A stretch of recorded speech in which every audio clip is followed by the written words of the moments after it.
10, 9, ignition sequence start, 6. Hello, and welcome to Rocket Fuel, your daily update of everything that's happening in the Rocket Pool community. My name is Wack. Today is January 30th, and we're going to get started here with news that the Rocket Pool's compromised Twitter account is now posting messages again. So here, Jasper had this tweet saying, attention, it appears the compromised Rocket Pool Twitter account is posting again. Do not interact. There is no airdrop. So we thought there was some progress being made. A lot of the malicious tweets had been removed for a few days. There was no new malicious tweets being posted. However, today they started being posted again. So this is just to let you know that, the account is still compromised. It has not come back under team control. It hasn't, for 13 days, however long it's been since the account got compromised, and now we're just waiting for there to be any kind of progress about that. At the moment we don't know what's going on with that, so definitely be careful interacting with the official Twitter account. Then Maverick put out a post here saying, hey everyone, the latest posts from the Rocket Pool Twitter X account are still not legitimate and are part of an ongoing issue. Do not engage with the posts. The most recent update can be viewed here, and there's a link to the protocol update that tells you what happened about the compromise a few days ago, and that news basically that we've already covered on Rocket Fuel. And then something interesting happened here with AD, who's in general, and he said, seriously insane to see Rocket Pool Twitter account still compromised. If the core team needs senior management, contact at X in ANZ. I'm not sure what ANZ is, Australian, New Zealand maybe. It says, please DM me. Langers and Maverick got tagged. So I guess AD has a contact in Twitter. And here Maverick replied by saying, I will DM you shortly. Thank you. And yeah, it's not good basically. And then AD says, I'm already chatting with Maverick, and sent a DM to Kane as well. So hopefully there'll be some progress happening. Soon, because it's really not good. So yeah, we already covered that. So then what we have here then is some discussion about what the compromise was and how it's been impacting things. And Jasper says, for clarification, the Rocket Pool account had two-factor authentication enabled. It was not mobile based but app based. It had a strong password, and there was no phone number to be SIM swapped. There was no SIM swap happening. And it says this appears to be a novel attack vector or an insider job, and insider basically insinuating someone from Twitter/X instead of insinuating someone from inside the Rocket Pool team. And it says this has no bearing on the smart contract safety, and any suggestion of such is salty misinformation. So the smart contracts, of course, are as safe as they have been for the last couple of years. Maso had a response to this saying, the ODAO hack first, then the Discord hack, then the Twitter hack. He says at some point excuses don't matter even if they're valid, and there needs to be accountability. So Jasper says this is valid. I think that is why removing any centralized dependencies is critical. And then 46100 says, I mean, this sounds even scarier, to be honest. And it seems like there's been a whole lot of Twitter compromises and takeovers that have been happening recently. Of course, the most famous being with the SEC. And we just need to stay diligent, try to get control of this back into our own hands, into the team's hands, and hopefully we can put this sorry mess behind us. And I'll be talking a little bit later about what might be a potential solution. Before I do that, here I want to talk about Rocket School. So Interweaver on Reddit says, do you run Rocket Pool mini pools? Are you interested in learning how to do so? We're building Rocket School, a video course about Rocket Pool, and we need your help. So he says, hi everyone, I'm part of a team, mostly volunteers from the EV Mavericks mainnet DAO, kind of like the DAO arm of ETH Finance, which you're most probably aware of. He says, we spent the past year and a half creating a new series of educational videos intended to walk prospective new Rocket Pool stakers through the process of setting up a local node and staking using Rocket Pool. When we started building the course, it seemed like one of the major barriers to Rocket Pool adoption was the lack of friendly, end-to-end, opinionated, free educational material. And since we're an educational-focused DAO, we decided to correct that situation. We received a grant funding from ETHStaker and Rocket Pool and have been working on it ever since. our videos are almost done and we need help reviewing the course. In particular, we need experienced rocket pool mini pool operators who are willing to review the course for accuracy. Beginners interested in setting up rocket pool nodes and mini pools are willing to actually work through the course either on testnet or mainnet and provide feedback on how well it works, educationally, sticking points, etc. This is the most useful. Reviewers will be willing to go through the entire course and its couple of hours of content and offer feedback on each of the 23 videos.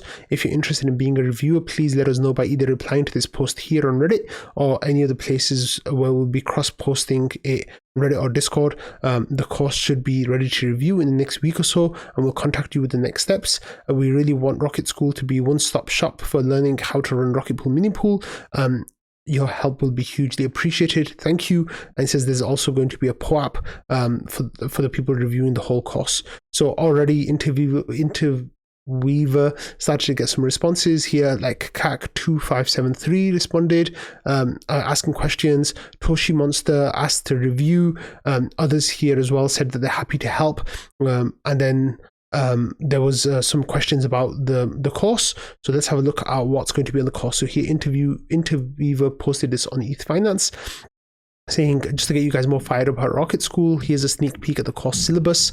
So first you learn about Ethereum staking, how Ethereum staking works and staking with Rocket Pool, and then how to run your own node. So these videos cover things like deciding to become a node operator, hardware and internet requirements, installing the operating system, installing OpenSSH server, configuring SSH key pair login, hardening SSH, enabling the firewall, enabling automatic security updates, installing the CLI, installing the smart node stack, and then deciding on testnet, configuring via the wizard, starting Rocket Pool, creating the node wallet, preparing your node for operation, the smoothing pool and MEV, creating a mini pool, and then maintaining your node is like claiming your rewards, maintaining your node, updating your node, and maintaining your node and monitoring your node, and then community tools as well. So this was the most updated post on ETH Finance yesterday, which is really cool because it's really nice to see people like building awareness about Rocket School. And of course, you know, the GMC, like Interweaver said in the previous post, the GMC paid for a chunk of this, you know, which we were really happy to do so because they're actually providing a really cool product. And then here we got another post on Twitter as well, on Discord this time in general, asking about, you know, read the ETH Staker post, and if you can help, please, like, you know, review, then get in touch. So he Steely already said that as well, and Dark Message as well, saying willing to review as a node operator, myself, so Art Democrat as well. So it seems like a few people have gotten in touch with Interweaver, asking to offer help. I made actually here, and then there's just some more information as well. So there's a whole lot of information about this and posted in different places. But I set up this little thread under trading called Rocket School Testing. So if you are interested in testing Rocket School, you can put a message in here and I'll get either word to Interweaver or Interweaver will reach out to you as well. I'm really hoping that, you know, we get a few dozen people. Ideally, that would be amazing, who could at least review part of the course, if not the whole course. I know it's a big ask for a couple of hours of work, but you'd get a POAP, and everybody loves POAPs. So that's that information there. So congrats to Interweaver to coming so close to finishing, and the whole team at the EV Mavericks, and I'm hoping to see really good stuff coming from this very soon. Okay, next we are going to talk about the latest grants round that finished on January 14th, and the rewards for those were announced today. So round 8 of the Grants and Bounties Retrospective Awards and results. So here Schifrin says, he's the admin of the GMC, says the GMC has concluded discussions and scoring for the round 8 Grants, Bounties and Retroactive Awards round. For those who did not receive an award, please note that applicants are welcome to reapply. This post also begins the 14-day clock, during which, according to RPIP 15, anyone may file an RPIP disputing a grant, bounty or retrospective award within 2 weeks of the announcement of recipients, and such an RPIP shall be subject to a snapshot vote. Any awards not subject to such a challenge will become official on February 13th. So these results are not official at the moment. There's some information about the different subcommittees and who took part in that. There was the saying that, you know, the amount will be locked at $30 per RPL for people who wanted it in RPL amounts. And then there was some modifications that happened this round in the way the grants were decided. So there was a public retrospective, which we talked about on Rocket Fuel a few weeks ago. And there's also new templates and application posts that's internal just for GMC members to make things easier to understand and fill out. And then there's a new negotiation channel as well, where you can see where negotiations will be happening between the GMC and applicants. Next, we have some application breakdowns. So there were 11 grant applications, 3 bounty applications, and 5 retroactive applications. The total amount requested was $238,870. And then the total bounties requested, sorry, that was for grants. The total bounties requested were $133,000, and total retroactive requested was $13,574 for a total amount of $385,444.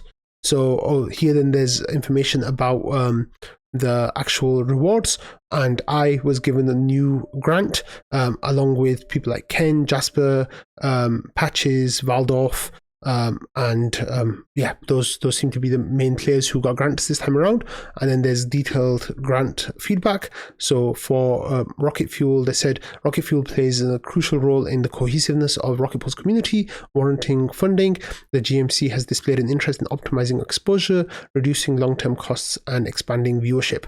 So that was the feedback that they gave for Rocket Fuel. You can read the other feedback of all the grant applications here as well, whether they were accepted, rejected, or deferred. And then there was some information about member participation, like who did what, who took part in the different stages. And then there was also a little amendment that took place this time because of the Eigenlayer integration bounty. There was a vote that took place really close to the end of the standard round, where it says over here, during the final voting stages, a few members requested an extended window of opportunity to deliberate on the Eigenlayer integration bounty. And then that kind of brought up 2 days of discussion over into the weekend. And then eventually the proposal was, the idea to extend discussion about the integration went through with 7 votes saying yes and 1 vote saying no, and then that was eventually approved with 7 people saying yes and 2 people saying no. And then there's some changes that might be made for the next round. So here it says, over the past couple of months, the GMC has observed shorter discussion negotiation windows due to the 72-hour application selection process and 3 round final vote process. So it says there's slight changes that will be happening to kind of bring back a little bit more time for negotiations and discussions to make sure that everyone gets to talk about their grant in a way that is helpful for them. Okay, next we have news of a new whale who has been accumulating some RPL, and this person has been accumulating RPL for the last few days, I think. And you can see that they've been getting a whole lot of RPL coming in chunks of a few thousand at a time, or maybe a little bit more, so much so that they now have 32,918 RPL tokens, and that is worth $998,000. Just a few minutes ago it was $1 million, so that's a shame. But the person only has 1 ETH left, so hopefully they'll be getting some more ETH coming in. And it seems like they send some ETH in from Kraken, and then they use the ETH from Kraken to buy RPL on CowSwap. So I'm not sure exactly how much ETH this person does or does not have, but right now they own 33,000 RPL basically, which is a very, very sizable holding, and $1 million worth pretty much.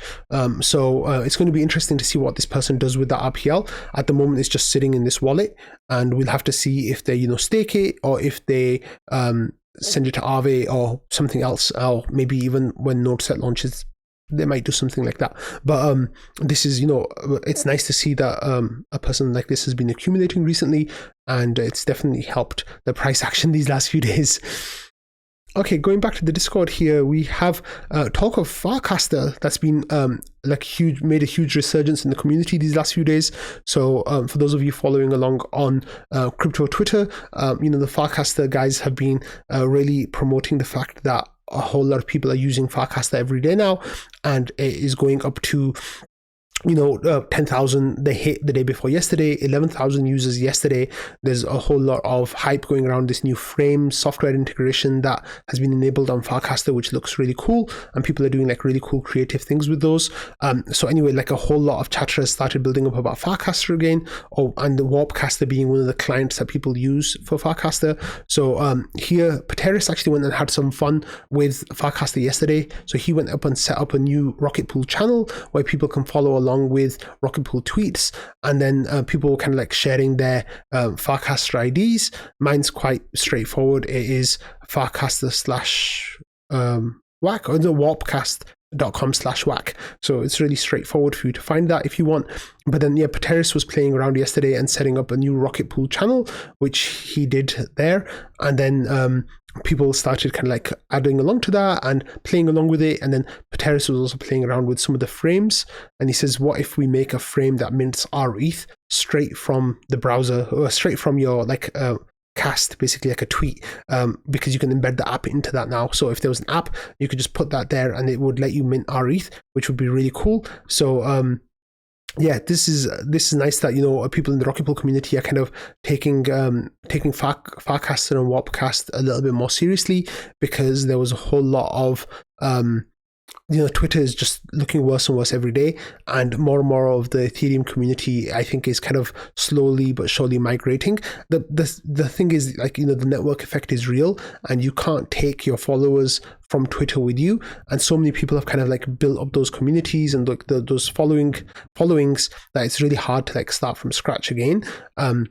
And that's difficult, but Vitalik's on there, so like, what else do you need? But yeah, a lot of people were kind of talking about it and sharing those ideas. So definitely join Farcaster and get on Warpcast if you haven't. There's a whole lot of people, like really cool people on there now, which is awesome. And this is what the channel looks like if you want to have a look. So far it's not been too busy, but there's 32 followers of the Rocket Pool channel now, and I'm not sure exactly what you do to cast into the channel. I guess maybe you just press cast over here. I need to play around with this for sure, but it's really cool that you can get some really good information right into your basically your feed over here, which is awesome. So good stuff to Farcaster, of course, to Warpcast for hosting it, and for Pateris for joining yesterday and kind of playing around with some cool community features. Okay, next we're going to be talking about POAP for a quick second. So Patricio popped a buy yesterday in trading, and he said that for those people, no, actually this is the conference channel, this is for those people who are going to EthDenver. We are now going to be launching the POAP.game website. So I'm sorry, hold on a second. Yeah, the POAP.game website. So it says you can either do this in the personal capacity or as a community. And let's have a look at that and see what's going on over here. So you can see here that, this is POAP.game, which is a new website. So this is a fun trivia website. So it says join the fun with POAP trivia at EthDenver. Put your Web3 knowledge to the test with the latest experiment from the POAP team. So they've got a trivia thing, and they're kind of inviting people to play along with that, and I think it's going to be really good fun. So I would like to I'll probably be using this in some ways, with the Rocket Fuel people who watch and listen, because I think it'll be really good fun to kind of incorporate more fun things into the Rocket Fuel community, and maybe even the wider Rocket Pool community as well, and the Ethereum community and crypto communities and all of these. I really love POAP, as you all know. I talk about them every opportunity I can get, and this is another nice addition into the POAP family. So on that note, I'm going to end today's episode. So thank you all for watching, listening, and being part of the Rocket Fuel community. And I'll see you all on Farcaster, and of course still Twitter for now, but Farcaster for sure. I'm going to make more of an effort to start posting on there, and hopefully we can all kind of boost that place up and make it a more fun place for Rocket Poolers and Ethereans to hang out. But on that note, thanks everyone, and I'll see you all tomorrow. Bye.